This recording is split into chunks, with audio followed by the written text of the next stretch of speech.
estudamos o capítulo 1 e o capítulo número 2. Como eu sabia já da solenidade do batismo hoje de manhã, tomei uma decisão junto com o pastor, para não avançarmos muito na hora, porque esse capítulo é muito importante. Nós vamos dividir o capítulo 2 em duas partes, porque o capítulo 2 fala de cartas a 4 igrejas, as outras 3 estão no capítulo 3. Esta noite nós vamos estudar as cartas de Jesus a 2 igrejas, e na próxima quarta as outras 2. Portanto, o capítulo 2 nós vamos dividir em 2 partes.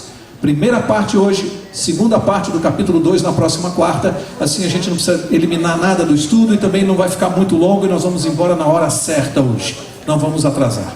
Então vamos abrir a Bíblia, Apocalipse, capítulo número 2, e vamos estudar aqui até o verso 11, que engloba as 2 igrejas. Eu quero antes dizer uma coisa para vocês. Interessante, na quarta-feira passada, ao final ali, naquele momento que a gente cumprimenta as pessoas, uma pessoa me fez uma pergunta e eu respondi assim: olha, a pergunta que você está fazendo é tão relevante e tão importante para o nosso estudo de Apocalipse, que eu não vou responder aqui, eu vou responder na igreja na quarta-feira para todo mundo ouvir a resposta. Porque ela me fez uma pergunta inteligente e interessante de alguém que está ligado no que está ouvindo. Essa pessoa me disse assim: Mauro, você está explicando que essas cartas de Jesus são para a igreja, não é isso? Eu falei sim.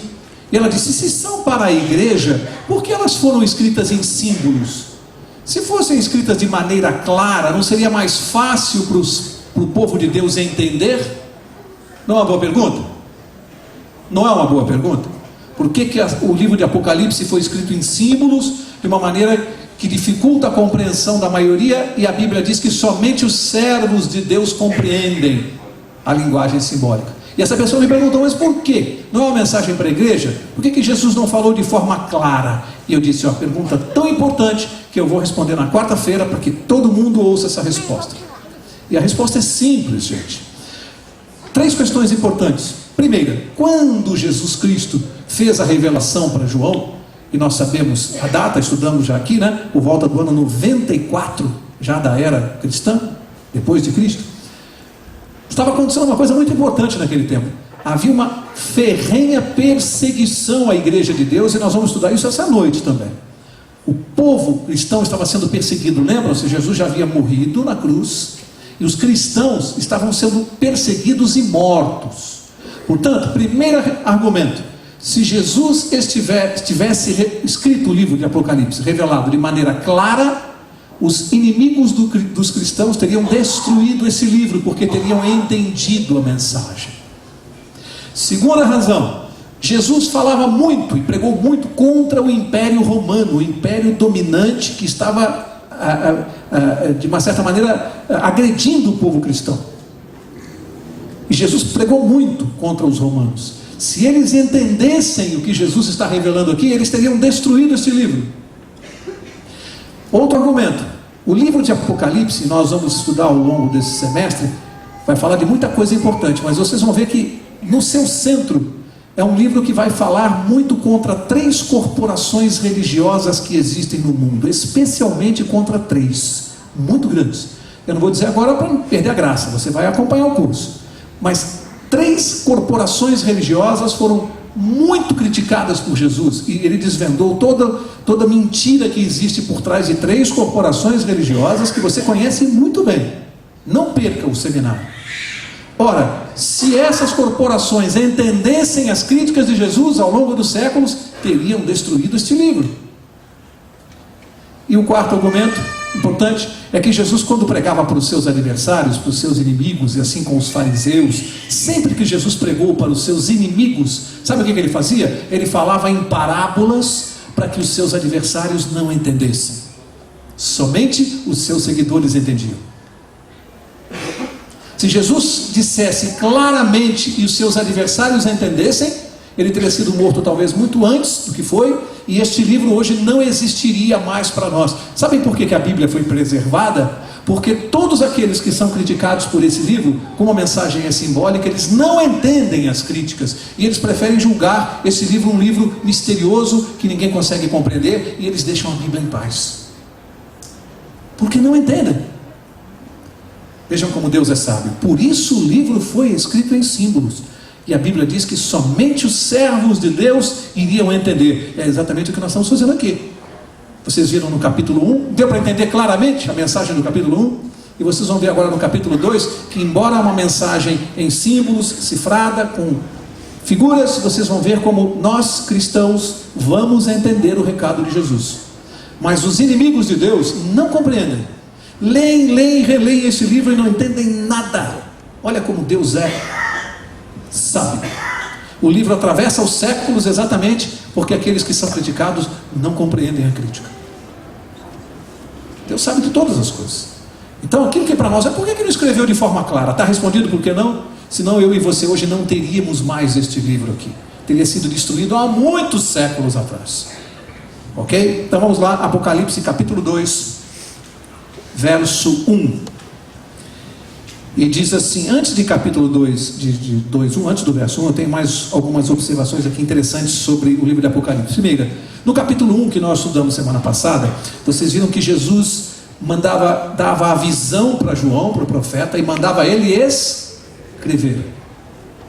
João escrevia, lembra-se, algumas vezes Jesus interrompeu e disse, João, escreve.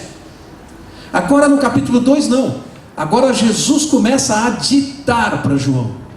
Vocês vão ver que coisa impressionante, ele começa a ditar. João vai escrever exatamente o que Jesus está ditando para ele, porque não podia, era muita informação, e Jesus não queria que ele esquecesse nada.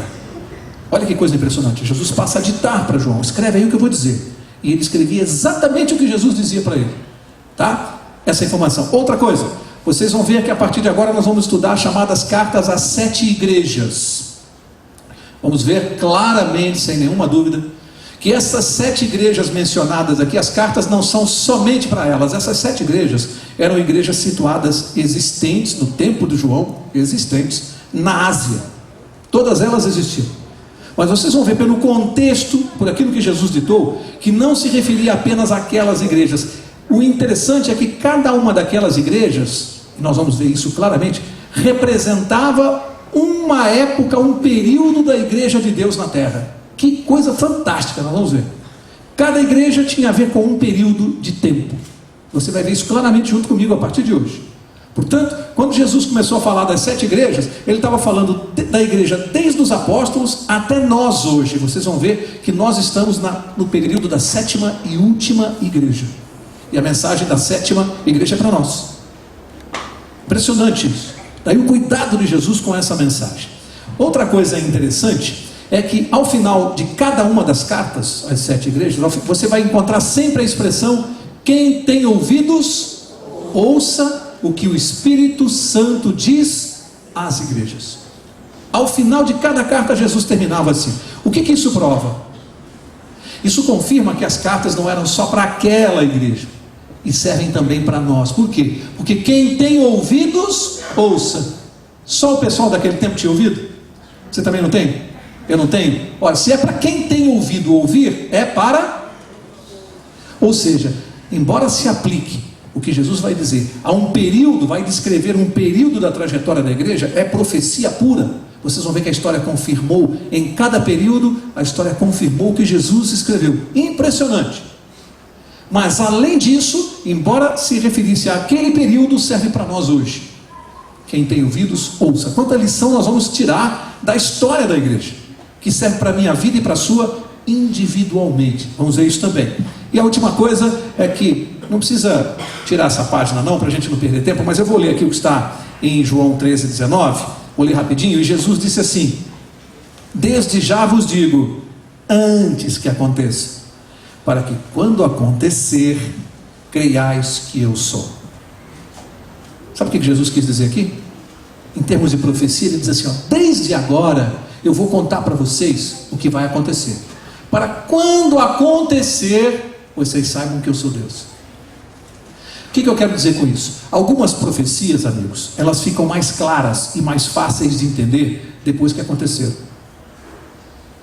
Porque depois que acontece, você vai ler a profecia e você vai ver que aquilo que estava nebuloso, quando o fato aconteceu, você olha para a profecia e fala, mas não é que ele disse tudo isso aqui?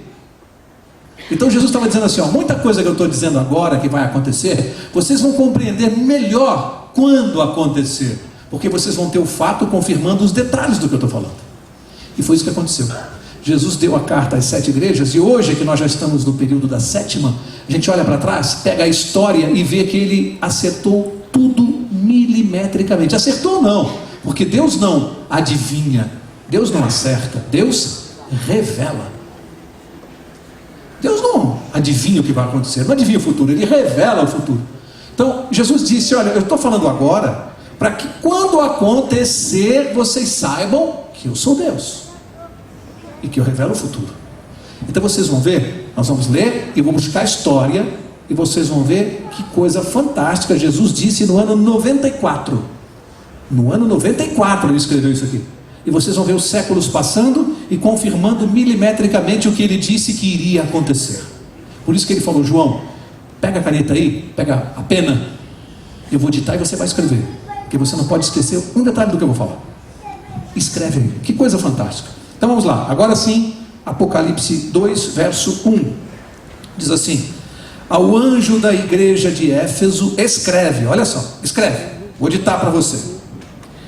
Isto diz aquele que tem na mão direita as 7 estrelas e que anda no meio dos 7 candeeiros de ouro, ou em algumas traduções, os 7 castiçais. Estes símbolos que estão aqui foram estudados na quarta-feira passada, mas para quem não veio, para você ver que a Bíblia mesma desvenda os símbolos, está fácil esse aqui, porque está no verso 20 do capítulo 1. Olha o que diz o verso 20 do capítulo 1, diz assim: o mistério das 7 estrelas que viste na minha mão direita, e os 7 candeeiros ou castiçais de ouro é este. As 7 estrelas são o quê? Os anjos das 7 igrejas. E as 7 castiçais ou candeeiros são o quê? As 7 igrejas. Então aqui o próprio verso está dizendo, Jesus está se referindo aos anjos. Anjos significam o quê? Já estudamos quarta passada. O que significam? Mensageiros, emissários. Quando a Bíblia fala em anjos em termos proféticos, ela está falando de mensageiros, emissários. Nem sempre se refere a uma pessoa, às vezes pode se referir a um grupo de pessoas. Emissários, mensageiros. Ora, os anjos das igrejas, os mensageiros, quem são? Os seus dirigentes, os seus pregadores. São os mensageiros da igreja. E os castiçais representam as próprias igrejas. Por quê? O que tem num castiçal? Luz. Qual é a função da igreja? Iluminar a escuridão, as trevas espirituais das pessoas. A igreja tem a luz de Cristo, a luz do Evangelho. Por isso a figura de linguagem do castiçal, porque a parte mais importante do castiçal é iluminar. Para que serve? Não serve para outra coisa, não serve para iluminar. Então Jesus usou os símbolos para falar dos dirigentes da igreja. Então ele disse para João: João, escreve aí para a igreja de Éfeso, para os anjos das 7 igrejas, ou seja, para os dirigentes da igreja. Esse recado é para os dirigentes da igreja de Éfeso. Bom, a igreja de Éfeso, se você for estudar o período que Jesus se referiu, você vai ver que esse período vai do ano 31 depois de Cristo até o ano 100. Exatamente o período dos apóstolos, a igreja dos apóstolos, a igreja de Deus do período dos apóstolos. Pedro, Paulo, João, Marcos, Lucas, todos esses daquele tempo fazem a igreja dos Efésios, período da igreja de Éfeso. Portanto, essa palavra Éfeso tem um significado interessante. Sabe o que essa palavra significa? Significa desejável. É a tradução de Éfeso, desejável. Por que essa palavra tem a ver com o período? Porque quando você vai estudar a igreja dos apóstolos, você vai ver as características delas. Vou dar algumas para vocês. A igreja mais fiel à doutrina de Cristo. Por quê? De todos os tempos, o período em que a igreja de Deus foi mais fiel à doutrina de Jesus foi o período dos apóstolos. Por quê? Conviveram com Jesus. Foi o período da igreja mais fiel à doutrina. Seguiam rigorosamente. Depois, segunda razão, ela foi fundada pelo próprio Jesus Cristo. O próprio Jesus fundou a igreja no período de Éfeso. Por que ela é chamada desejável aos olhos de Deus? Porque ela tinha todas as características principais, fundada por Jesus, formada pelos apóstolos de Cristo. Era uma igreja extremamente missionária. Aliás, há autores que dizem que foi o período mais missionário da igreja de Deus na terra, do ano 31 ao ano 100. Sabe por quê? Porque aqueles homens, eles viajaram o mundo inteiro e evangelizaram o mundo em apenas 3 décadas, em 30 anos. Em apenas 30 anos os apóstolos se espalharam, foram à Ásia, foram a vários lugares e evangelizaram o mundo em apenas 30 anos. Eles eram extremamente missionários, abandonaram tudo e foram pregar o evangelho. Por isso era uma igreja desejável aos olhos de Deus. Olha as características: fiel na doutrina, missionária, tinha todo o poder do Espírito Santo. Não que nos falte hoje, não que Deus dê menos poder do Espírito Santo à sua igreja hoje, é que naquela época se manifestou com uma intensidade incrível, como Jesus prometeu, com o objetivo de pregar o evangelho. A prova maior disso é o Pentecostes. Portanto, é uma igreja que tinha o poder do Espírito Santo. Nós também temos hoje, mas naquela época era uma coisa impressionante, a força e o poder do Espírito Santo, inclusive até nos milagres que eles realizavam. Por isso, aquele período que é chamado o período da igreja de Éfeso tinha essas características. Agora eu quero ver com vocês o verso 2, para a gente avançar. Apocalipse 2:2 diz assim: conheço as tuas obras, e o teu trabalho e a tua perseverança, e que não podes suportar os maus, e que puseste à prova os que se dizem apóstolos e não são, e os achaste mentirosos. Olha só, gente, Jesus começa dizendo: conheço as tuas obras. Isso aqui vale só para a igreja de Éfeso? Pergunto: Jesus conhece as obras do Mauro Braga? Eu falei que se aplica a nós individualmente. Deus está dizendo assim: olha, eu conheço as tuas obras, conheço os teus pensamentos, sei o que você faz, o que você pensa, com quem você anda, o que você fala. Olha que recado: eu conheço as tuas obras. E aqui ele vai fazer um elogio à igreja desse período aqui, porque ele diz que essa igreja tinha perseverança, tinha fé. Que mais? Que outro elogio fez? Ela não podia suportar os maus. O que significa isso, hein, gente? Vou lembrá-los. Lembra-se Paulo, quando começou a pregar, disse assim: estes tais apóstolos são obreiros fraudulentos, apóstolos falsos. E não é maravilha que se transforma em anjos de luz. Lembra-se? O que começou a acontecer na igreja desse período? Começaram a entrar falsos apóstolos na igreja, e eles começaram a lutar com isso. Quer ver alguns que a Bíblia menciona? Ananias e Safira, Himeneu e Fileto.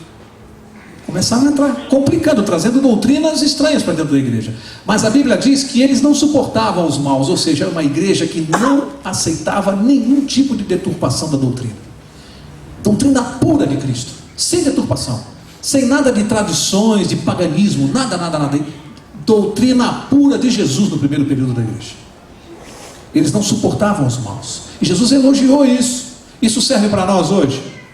Nós que somos igreja de Deus hoje, devemos permitir a entrada de doutrinas estranhas na igreja? Será que devemos? Jesus elogiou a igreja que não permitia isso. Elogiou aqueles homens, porque eles defendiam a verdade até a morte. Verso 3 diz assim: tens perseverança e por causa do meu nome sofreste e não desfaleceste. E o que ele está falando aqui? Aqueles homens foram perseguidos, martirizados, mortos, torturados. Amigos, essa semana eu estou lendo muitos livros a respeito de Apocalipse, muito. Estava até conversando com o pastor Marcelo, tem hora que sai fumaça, né, pastor? Porque a gente fica lendo muita coisa. E eu confesso para vocês que eu fiquei impressionado, e não quero entrar nesse detalhe aqui, porque alguns autores da época, escritores judeus da época, descrevem as torturas praticadas com os cristãos. Vocês não têm noção. A gente vai lendo e aquilo começa a fazer mal, porque é muita maldade. Foi naquela época, vocês não podem se esquecer, no tempo de Cristo, que ele foi crucificado. Lembra-se? Você vê alguém se morrer crucificado hoje? Aquilo foi uma tortura naquele momento, naquela época. Você sabe o que alguns romanos faziam? Imperadores? Eles pegavam cristãos. Qual era o problema dele? Ah, eu creio no Deus do céu, o Deus criador. Não, você não pode crer, você tem que crer no imperador. O imperador é que é rei aqui. Nega o teu Deus. Não, isso eu não posso fazer. Sabe o que eles faziam? Colocavam peles, prendiam a pessoa, amarravam, às vezes crucificavam no chão, deitada, eram pregados no chão, atravessavam varetas pela garganta sem que a pessoa morresse, e ali eles cobriam com peles e colocavam para os animais, e o rei ficava rindo vendo as feras devorarem o cristão ali. Qual o crime? Não aceitou negar o seu Deus. E aí autores vão descrevendo torturas incríveis, que eu não quero perder tempo aqui com vocês, mas coisas que eu nunca tinha ouvido falar na minha vida, em termos de tortura. E Jesus disse que eles padeceram pelo meu nome, profetizou. Ele falou: olha, vocês não têm noção do que vai acontecer, mas eu vou dizer para vocês vão sofrer e muito pelo meu nome. Perseguições, torturas, mortes. Mas era uma igreja fiel, não negava o nome de Cristo por nada. Agora, verso 4, diz assim: tenho porém contra ti que deixaste o teu primeiro amor. Amigos, olha a crítica que Jesus fez à igreja do tempo dos apóstolos. Deixaste o teu primeiro amor. Quer pensar um pouquinho junto comigo no que ele está dizendo aqui? O que é deixar o primeiro amor? Isso pode acontecer conosco? Sabe aquela pessoa que vem para a igreja, conhece Jesus, aceita a doutrina, vem com aquela fé, com aquele fervor, né? Os primeiros meses, o primeiro ano, aquela coisa, né, de pregar o evangelho, contar para os outros, testemunhar, e às vezes os anos vão passando e aquela pessoa vai esfriando, vai desanimando, não tem mais a mesma vontade, falta aos cultos, não lê mais a Bíblia, e os anos vão passando e aquilo vai esfriando e vira um cristão morno, cristão de banco, cristão que bate cartão de ponto. Vou lá na igreja, tal, senta, vai embora, não prega mais, não testemunha, não ajuda os outros, não faz nada, não estuda a Bíblia, vai ficando morno. Jesus criticou dizendo que isso é deixar o primeiro amor, aquele ardor do cristianismo. E isso, amigos, é para nós, é um recado para o cristão de todos os tempos. Jesus diz assim: cuidado, não deixe esfriar o teu amor, não deixa a tua fé esfriar. Sabe por quê? Porque a pessoa que deixa a fé esfriar para retomar depois, aí vem o pastor aqui da frente, apela, amigos, nós vamos ter uma programação, você precisa vir. Aí apela de novo para a programação da igreja, e apela, quase implora para o cristão vir à igreja. O que é isso? Primeiro amor esfriou. Você sacode aquela pessoa, sacode, e não acontece nada, ela fica morna. Você pode vir aqui apelar uma vez, 2, 10, ela não atende mais a nada. A vida cristã dela se limita a vir aqui no sábado de manhã, fica 1 hora na igreja, assiste o culto, vai embora para casa e acabou o cristianismo. O resto da semana nem lembra de Jesus. Isso aqui que Jesus criticou. Sabe por que isso aconteceu no tempo dos apóstolos? Porque eles começaram a morrer. João foi o único, estão lembrados? O último. Quando João ficou sozinho, o que fizeram com ele? Mandaram para a ilha de Patmos, onde ele foi escrever esse livro aqui. Não havia mais apóstolos, ele era a última testemunha de Jesus. E aí os seguidores, o que fizeram? Esfriaram. E Jesus falou: sabe o que eu tenho contra ti, igreja daquele período? Deixaste o primeiro amor. Eu fiquei pensando essa semana que Deus me preserve disso. Nunca deixe esfriar em mim o primeiro amor. É minha oração, para mim e para você. Que Deus nunca deixe esfriar na sua vida o primeiro amor, porque isso é uma coisa terrível. Isso é terrível para um cristão. E Jesus criticou isso veementemente. Verso 5, olha o conselho dele, a exortação. Ele diz: lembra-te de onde caíste, arrepende-te e pratica as primeiras obras. Se não te arrependeres, brevemente virei a ti e removerei do seu lugar o teu candeeiro ou o teu castiçal, se não te arrependeres. O que Jesus quis dizer? Olha, arrepende-te, primeira coisa. Não, primeira coisa ele disse assim, lembra-te de onde caíste. Veja onde foi que você começou a se afastar. Por que foi? Lembra-te. Depois ele diz: arrepende-te, volta atrás e pratica as primeiras obras. Volta a ser o cristão que você era. Volta a ter fervor, fé, a agir, a praticar o teu cristianismo. Senão ele diz: eu virei a ti e vou remover o teu castiçal. O que é o castiçal? A luz. Você quer que Deus retire a luz do evangelho da sua vida? Mas Jesus está dizendo: olha, se você não se arrepender, eu vou retirar o seu castiçal. Meu amigo, é para pensar, hein? Foi Jesus Cristo que falou isso aqui. É uma advertência séria para o cristão. Se tem alguém que anda se sentindo morno, cuidado, o recado de Deus essa noite é: arrepende-te, volta, reacende a tua fé, porque senão Jesus diz que virá de novo para você, ou para mim, e vai remover o nosso castiçal. Verso 6, diz assim: Tens, porém, a teu favor, novo elogio de Jesus a essa igreja, a esse período. Tens, porém, a teu favor, que odeias as obras dos nicolaítas, as quais eu também odeio. E aí eu fui estudar o que são as obras dos nicolaítas, que Jesus disse que tinha a favor daquele período da igreja, que eles odiavam as obras dos nicolaítas. E eu fui estudar os nicolaítas. Os nicolaítas era uma seita fundada por um tal de Nicolau, que era da Antioquia, e era uma seita que se dizia cristã. E na época de Jesus estava muito presente. Mas havia uma característica dos nicolaítas, que eu vou mencionar para vocês, e vocês vão me dizer se tem alguma coisa a ver. Eles acreditavam em algumas coisas. Primeiro, eles não acreditavam que havia algum problema em praticar adultério. Se diziam cristãos, mas achavam que o adultério não tinha nenhum prejuízo. Filosofia dos nicolaítas. Depois eles praticavam algumas idolatrias, alguns ritos do paganismo. Mas por último, e me chamou a atenção nos autores, foram unânimes nisso. A característica principal dos nicolaítas, por isso que eles não davam importância à questão do adultério, é que eles entendiam no tempo, ano 100, tempo de Jesus, que não havia mais, em função da justificação pela fé, por crer em Jesus, serem salvos por Jesus, eles acreditavam que estavam liberados da guarda dos mandamentos. Vocês acham que essa doutrina está moderna, nicolaítas?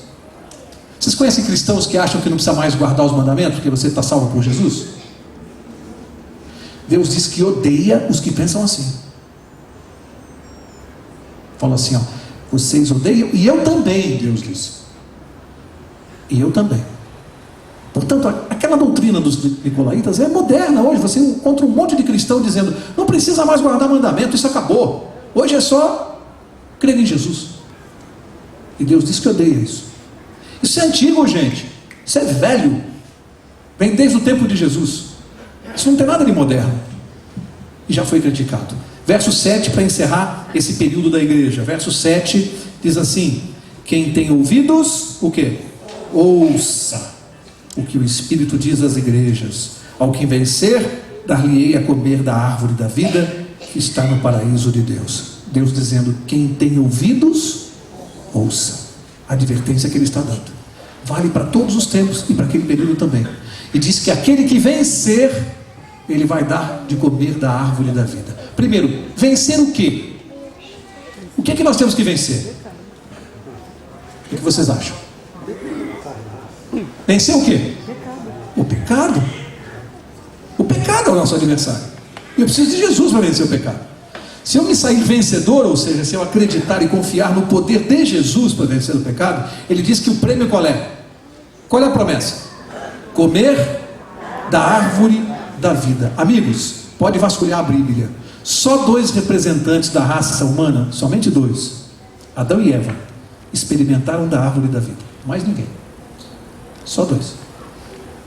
Adão e Eva. Jesus está prometendo nos devolver esse privilégio, essa bênção de comer da árvore da vida. Só Adão e Eva tiveram esse privilégio de experimentar. Portanto, termina aqui no verso 7, o período de Éfeso, que foi de 31 a 100, o primeiro período da igreja cristã. E agora a segunda parte, para nós encerrarmos, vamos estudar rapidamente o segundo, que agora refere-se à igreja de Esmirna. Verso 8, diz assim: ao anjo da igreja de Esmirna escreve, de novo Jesus ditando, isto diz o primeiro e o último que foi morto e reviveu. Quem é que está escrevendo? Quem foi o primeiro e o último, morreu e reviveu? Então ele está dizendo, escreve aí, ó. Esse recado é meu. Sou eu, Jesus Cristo, que estou mandando o recado para esse povo, desse período.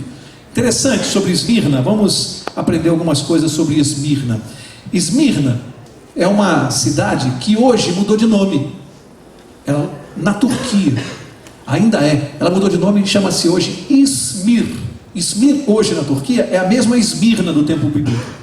E eu fui ler em algumas enciclopédias, é a 3ª maior cidade da Turquia. Ele começa de novo com a mesma frase: conheço a tua tribulação e a tua pobreza, mas tu és rico. E a blasfêmia dos que se dizem judeus e não o são, mas são sinagoga de quem? Olha o que Jesus está dizendo. Vamos entender. Primeiro ele diz de novo, eu conheço a tua tribulação, eu conheço as tuas obras, eu conheço a tua vida. De novo, está dizendo assim, eu conheço. Conheço vocês, conheço o coração humano, sei do teu sofrimento. Isso vale para cada um de nós individualmente. É como se Jesus chegasse aqui essa noite e dissesse assim: Mauro, Pedro, Paulo, João, Sérgio, eu conheço as tuas obras, sei cada pensamento, cada sentimento que você tem. Interessante que Jesus faz elogios e críticas, né? Ele vai elogiar coisas e vai criticar coisas. Os elogios são incentivos para nós, e as críticas, um sinal vermelho para a gente mudar. E aqui ele vai dizer, interessante que para essa igreja em especial aqui de Esmirna, você pode procurar, Jesus não vai fazer nenhuma crítica para esse período da igreja. Não tem crítica aqui nesse espaço. Ele diz aqui que ele conhece a pobreza, mas tu és rico. No que é que eu posso ser pobre e ao mesmo tempo ser rico? Pobre materialmente. E rico no quê? Na fé. Era uma igreja que na época era muito pobre. Aqueles que pregavam, os dirigentes da igreja, os missionários eram pobres nesse período. Mas eles tinham tanta fé que Jesus falou: tu és pobre, mas és rico. De fé, de fervor. Era uma característica daquele tempo. Depois ele disse que ele fez uma crítica a quê? Vamos ver de novo no verso 9. E a blasfêmia dos que se dizem judeus e não o são. Lembra esse período que ele está escrevendo? Quando Jesus diz aqui, são judeus e não o são, ele estava escrevendo para a igreja. A igreja não tinha judeu. Ele quer dizer assim, aqueles que se dizem cristãos, mas não são, os falsos cristãos. E esse sempre foi um problema da igreja. Falsos cristãos. Foi o próprio Jesus que disse que na igreja haveria joio e trigo. Falsos cristãos, aqueles que professam ser e não são, aqueles que têm aparência de cristão, parece que são, mas não são. E isso é uma coisa terrível, sabe por quê? Porque Jesus disse que eles são sinagoga de Satanás. Você já pensou? Amigo, para pensar comigo. Jesus disse que aquele que finge ser cristão, mas não é, ele é sinagoga de Satanás. A gente até se arrepia de pensar se algum de nós pode se enquadrar nisso aqui. Sinagoga de Satanás. Essas palavras são tão pesadas que eu não pronunciaria, não tivessem sido ditas por Cristo. Sinagoga de Satanás. Foi assim que Jesus se referiu a essas pessoas. Verso 10. Não temas as coisas que estás para sofrer. Essa igreja ia sofrer nesse período da história, de 100 a 313. Ele falou: não temas que estás para sofrer. Escutai, o diabo lançará algum de vós na prisão, para que sejais provados, e tereis uma tribulação de 10 dias. Ser fiel até quando? Até a morte. E dar-te-ei o que? A coroa da vida. Uma tribulação durante quanto tempo? Aí nós estudamos aqui no início, primeira aula com o pastor Luiz, um dia em profecia que vale a quanto? Um ano. Olha como fica importante a gente aprender. Um dia que vale a um ano. 10 dias em profecia são quantos anos? 10 anos. Enquanto, de quanto tempo seria a tribulação? Aí você vai para a história, e não é à toa que você encontra que do ano 303 ao ano 313, exatamente 10 anos, foi o ano governado pelo imperador Diocleciano. O que esse imperador fez? Uma coisa muito simples: mandou matar todos os cristãos. Lembra-se que o nazismo quis eliminar os judeus? Diocleciano fez isso com os cristãos. É cristão? Mata. 10 anos de uma perseguição terrível e implacável para o povo de Deus, onde os cristãos tinham que fugir para tudo quanto é lado, porque Diocleciano quis acabar com o cristianismo. Vejam, amigos, ele quis extirpar esta religião que o incomodava e incomodava o Estado romano. Consideraram o cristianismo o inimigo do Estado. Portanto, não era só matar cristão, era eliminar a religião. Por isso Jesus falou: vocês terão uma tribulação por 10 dias, 10 anos. Exatamente o período que Diocleciano esteve comandando essa trágica operação. E Jesus profetizou isso antes. Falou: vai ser assim, pode escrever aí. Vou ditar para você e você põe aí no papel. Para encerrar, falta o último verso. E diz assim: quem tem ouvidos, o que faz? Ouça o que o Espírito diz às igrejas. O que vencer, de novo, olha aí Jesus prometendo, o que vencer de modo algum sofrerá o quê? O dano da segunda morte. Interessante. Último verso da noite, foi esse aqui, interessante. É a primeira vez que aparece agora no livro de Apocalipse, vai aparecer mais. Mas é a primeira vez, aqui no capítulo 2, que aparece uma menção à segunda morte. Qual é a segunda morte? Vamos recapitular o que estudamos na classe bíblica? A primeira morte, qual é? É aquela que eu morro, todos vão experimentar, a não ser aqueles que estiverem vivos no tempo de Jesus, ou aqueles que a Bíblia menciona que foram trasladados vivos para o céu. Enoque, esse não experimentou a morte, esse é uma testemunha, né? É um símbolo. Agora, embora tenha sido real que ele não morreu, mas a primeira morte é que todos nós vamos morrer um dia. E a segunda? Eu pergunto, a primeira morte, ela é natural para nós? Todos vamos enfrentar, todos. E a segunda morte, é natural para nós? Não. Não. Quando é que vai ocorrer a segunda morte? Depois do milênio. Quando Deus vai fazer o quê? Executar o juízo contra os ímpios, aqueles que perderam a salvação. Essa segunda morte, ela é, qual é a característica dela? Eterna. Essa segunda morte é eterna. Jesus disse que ao que vencer, ele vai dar a coroa da vida. E os que não forem vencedores experimentarão a segunda morte. Amigos, isso é uma coisa tão séria para nós pensarmos, tão séria, porque eu fui ler alguns autores sobre esse assunto e encontrei uma definição muito interessante. Um autor disse assim: a segunda morte é o resultado da persistência do pecador em pecar voluntariamente. Vou repetir. A segunda morte é o resultado da persistência, teimosia do pecador em pecar voluntariamente. Se alguém está se enquadrando nessa hipótese, luz vermelha piscando no painel. Recado de Jesus essa noite: quem tem ouvidos? É só para a igreja de Esmirna? Vale para todos nós. Por isso que eu disse que estudar essas cartas é fundamental para nós, porque além de eu ter confiança no poder de Deus, porque Jesus disse claramente o que aconteceria nesses dois períodos, mas ele está falando também da minha vida e da sua. Quem tem ouvidos, ouça. Antes de chamar o pastor para orar, eu quero terminar com uma ilustração. Eu gosto muito dela, tem a ver com esse assunto. Já contei aqui, eu acho que o ano passado. É daquele vendedor de balões, e ele era muito bom de marketing. Então ele foi lá para um parque de diversões, balões coloridos, aqueles balões de gás que sobem e tal. E ele era bom de marketing. Ele fez o seguinte: muito grande o parque, lotado. Ele foi para um lugar do parque, fez assim, soltou um balão azul. O parque estava lotado de gente, de criança. Conforme o balão começou a subir, de todos os pontos do parque as crianças viram. E ele começaram a pedir para os pais que queriam comprar o balão, e foram levando os pais para onde estava o senhor. Ele vendeu um monte de balões. Depois de vender bastante naquele ponto do parque, ele foi lá para outra extremidade, e ninguém prestava atenção nele. Ele soltou o balão vermelho. A criançada viu o balão subir e pediu, foram se aproximando dele. Ele vendeu mais balões, e assim ele fez. Mas tinha um garoto negrinho sentado perto dele, ficou observando e viu que ele soltou o balão azul, soltou o vermelho, soltou o amarelo, e o garoto ficou pensando assim: por que ele não solta o balão preto? Será que ele acha que o balão não vai subir tanto quanto os outros?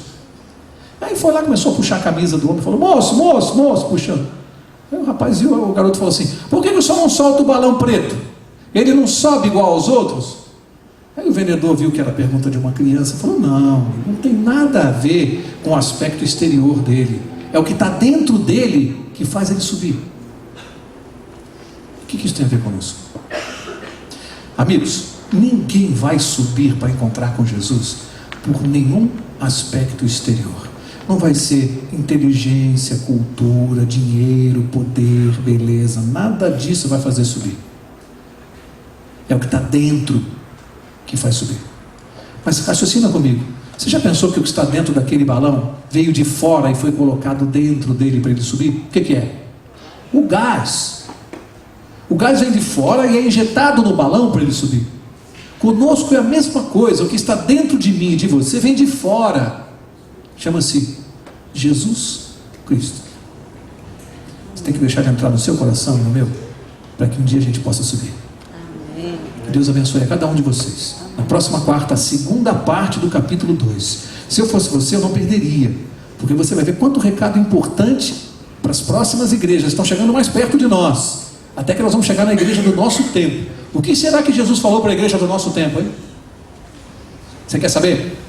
Quarta-feira que vem aqui para a segunda parte. Eu vou pedir para o pastor Sandro nos despedir.